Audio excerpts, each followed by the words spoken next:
Hello and नमस्ते। तो आज मैं बनाने जा रही हूँ पोस्टर। आज मैं पोस्टर बनाने जा रही हूँ जिसका टॉपिक है behind microscope the silent saviour.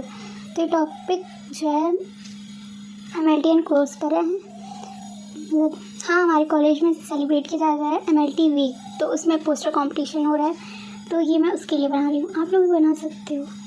तो मतलब हमें ये दिखाना है कि कैसे जो लैब टेक्नोलॉजिस्ट होते हैं वो कैसे मतलब अनसंग हीरोज़ होते हैं। वो सामने कभी नहीं आते हैं पर वो कितना कुछ करते हैं। मतलब डिजीज़ की डिटेक्शन, मॉनिटरिंग करते हैं, ट्रीटमेंट की। मतलब we can not explain whatever they do. मतलब मैं क्या बोल रही हूँ, आई डोंट नो। अच्छा ठीक है, हम यहाँ पे ध्यान देते हैं। तो फिलहाल मैं कुछ बना रही हूँ, अब आप देख लीजिए। इसमें बोलने जैसा कुछ है नहीं, बट ठीक है, आप देख लीजिए।